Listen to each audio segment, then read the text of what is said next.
increases will happen. We're not saying they will reverse. That's not what transitory means. It means that the increases in prices will happen.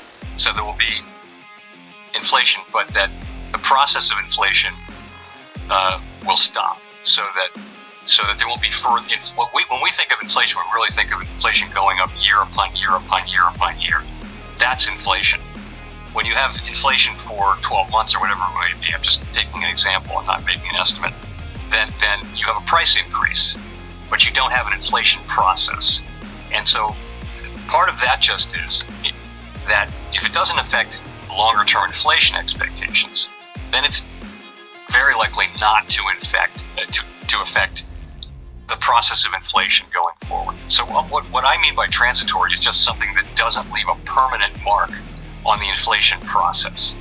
Again, I don't mean that producers are going to take those price increases back. That's not the idea. It's just that they won't go on indefinitely. So to the extent people are implementing price increases because raw materials are going up or labor costs or something's going up,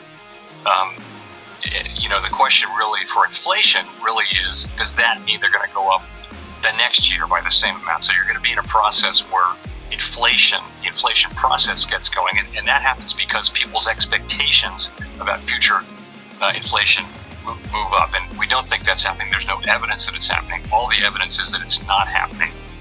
But nonetheless, we have to watch this very carefully. Thanks, everybody. So, let me tell you about what I think is going on in the U.S. economy in particular, but also in the global economy. And I think, in general, the conventional wisdom about the true state of the U.S. economy, I don't think it's ever been more wrong than it is right now. And that's saying a lot. I think our judgment in real time proved to be incorrect, but it was not an irrational judgment, and it was one that was very widely held at the time by other central banks and economists generally. But it wasn't about economics. It was, how long is this going to last?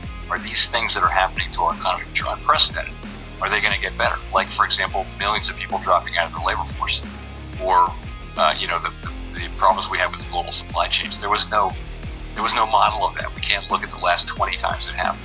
So that's for sure in hindsight, it was not transitory.